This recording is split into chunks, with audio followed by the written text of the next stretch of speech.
ಸರಿ, ನಮ್ಮನ್ನ ಎದುರಿಸುವ ಎಂಟನೇ ಬಂಟ ಇದುವರೆಗೆ ಹುಟ್ಟಲಿಲ್ಲ. ಹೌದು, ನಾವು ಬರುವ ತನಕ ಬೇರೆಯವರ ಆರ್ಭಟ, ನಾವು ಬಂದ ನಮ್ದೇ ಆರ್ಭಟ ಅಲ್ವೇನೋ? ಯಾರು ಮಾತಾಡ್ಲಿ ನೋಡು, ಯಾರು ಮಾತಾಡುವವರಿಲ್ಲ. ಹೌದು, ನಮ್ಮಿಬ್ಬರ ಜೋಡಿ ಅಂತ ಹೇಳಿದ್ರೆ ಹೇಗೆ? ಹೇಗೆ ಮಿತ್ರ? ರಾಹು ಕೇತುಗಳಂತೆ ಸುಂದೋಪ ಸುಂದರು. ಅವ್ರು ಮಾಡಿದ್ದೇನು? ಹೆಣ್ಣಿಗಾಗಿ ಹೋರಾಟ. ನಮಗ ಅಗತ್ಯ ಉಂಟಾ? ಹಣ ಮಿತ್ರ, ಅಲ್ವಾ? ಹೌದು. ಹಣಕ್ಕಾಗಿ ಎಷ್ಟೆಲ್ಲ ಕೆಲಸ ಮಾಡಿದ್ದೇವೆ ಮಿತ್ರ. ಮಾಡಿದ ಕಾರ್ಯಗಳನ್ನು ಹೆಚ್ಚಬೇಡ, ಒಂದೇ ಹೇಳ್ತೇನೆ. 2 ವರ್ಷದ ಹಿಂದೆ ಸಾಂಕ್ರಾಮಿಕ ರೋಗ ಬೇರೆ ದೇಶದಲ್ಲಿ ಸಿದ್ಧಪಡಿಸಿ ನಮ್ಮ ದೇಶಕ್ಕೆ ತಂದಿದ್ದೇವೆ. ಹೇಗೆ ಮಿತ್ರ? ಅಲ್ವಾ? ಹೌದು. ಅಷ್ಟು ಮಾತ್ರ ಅಲ್ಲ, ಇತ್ತೀಚೆಗೆ ಮತ್ತೊಂದು ಕೆಲಸ ಮಾಡ್ತಾ ಇದ್ದೇವೆ. ಮಾರ್ಗ ಮಧ್ಯದಲ್ಲಿ ಹೋಗುವಂತ ಒಂದು ಮಕ್ಕಳು ಮನೆಗೆ ಹೋಗುವುದಿಲ್ಲ. ಮನೆಯವರು ಆಡುವುದೇನು? ವಿದ್ಯಾಭ್ಯಾಸಕ್ಕಾಗಿ ಹೋಗ್ತಾರೆ ಎನ್ನುವುದು ಅಲ್ವಾ? ಮಕ್ಕಳ ಹತ್ತಿರ ಹೇಳುವುದೇನು? ಮಕ್ಕಳೇ ಜಾಗ್ರತೆ ಮಾಡಿ ಮಕ್ಕಳ ಕಳ್ಳರು ಬಂದಿದ್ದಾರೆ ಎನ್ನುವುದಾಗಿ.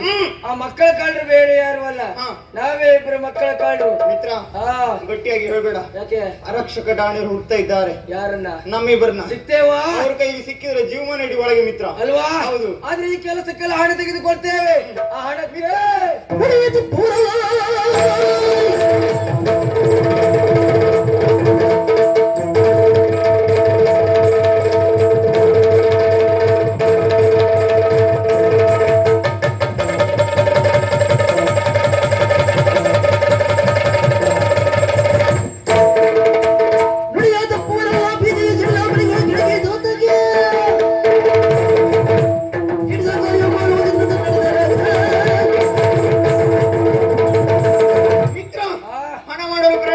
ರುದ್ರಭೂಷಣ ಇವತ್ತೊಂದು ಕಾರ್ಯವನ್ನು ಹೇಳಿದ್ದಾನೆ.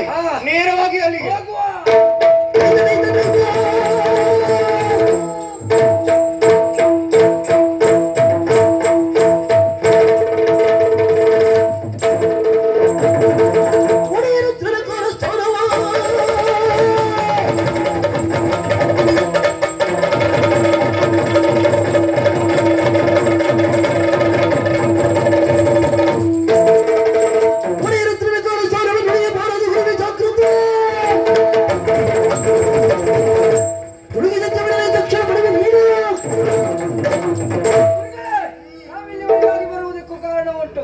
ಈಗಾಗಲೇ ಹೇಮಮಾಲಿನಿ ಮತ್ತೆ ರುದ್ರಭೂಷಣನಿಗೆ ಮದುವೆ ಎನ್ನುವುದಾಗಿ ರತ್ನನಿಧಿ ನಿಶ್ಚಯಿಸಿದ್ದಾನೆ.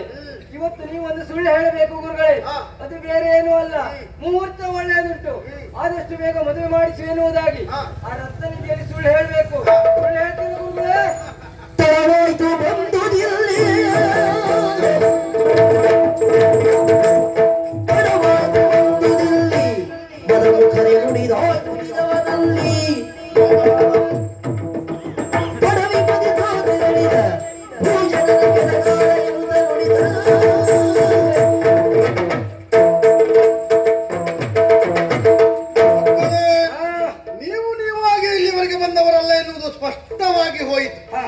ರುದ್ರಭೂಷಣನ ಮಾತನ್ನ ಕೇಳಿ ಇಲ್ಲಿಯವರೆಗೆ ನೀವು ಬಂದವರು. ಏನ್ ಮಾಡೋಣ ಹೇಳಿ? ಬರುವರೆ ನೀವು ತಡವಾಗಿ ಹೋಯಿತು. ತಡ ಆಗಿದೆಯಾ? ಯಾಕೆ ಗುರುಗಳೇ? ಯಾಕೆ ಅಂತ ಹೇಳಿದ್ರೆ ಈಗಾಗಲೇ ರತ್ನನಿಧಿಯಲ್ಲಿ ರುದ್ರಭೂಷಣ ಕುರಿತಾಗಿ ಎಲ್ಲಾ ವಿಷಯವನ್ನ ಹೇಳಿದವ ನಾನು. ಮನಾನಂದವನ್ನ ಹೊಂದಿದಂತ ಆತ ಆ ಕಡೆ ಹೋಗ್ತಾ ಇದ್ದಾನೆ. ಹಾಗಾಗಿ ಕ್ಷಣಕಾಲ ನಿಲ್ಲಬೇಡಿ, ಹೊರಡಿ ಇಲ್ಲಿ.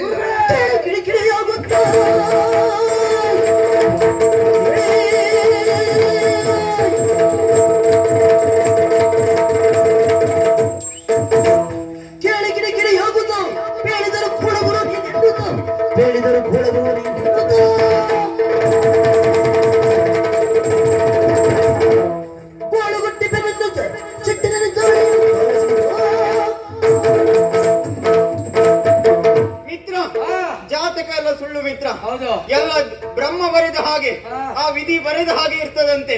ದೈವ ಲೀಲೆ. ಇವತ್ತಿರುವ ವ್ಯಕ್ತಿ ಇನ್ನೊಂದು ಕ್ಷಣದಲ್ಲಿ ಇರುವುದಿಲ್ಲಂತೆ. ಇವರ ಜಾತಿಗೆಲ್ಲ ನಂಬಲಿಕ್ಕೆ ಆಗ್ತದ? ಇವರನ್ನು ಕೊಂದು ಕಡಿಯೋಣ.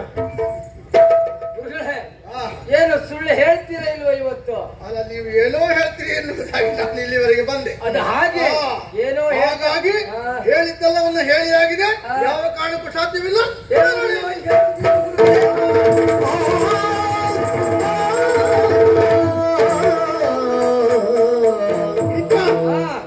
ಓಡ್ತಿದ್ದಾನೆ, ಆ ಕಡೆ ಹೋಗ್ತಾನೆ. ಅವನನ್ನು ತಡೆಗಟ್ಟಿದ್ದೆ. ನೋಡು ನೋಡಲು ರಕ್ತವಿದೆ ಹೋಗ್ತಾ ಮುಂದೆ ನರಿವ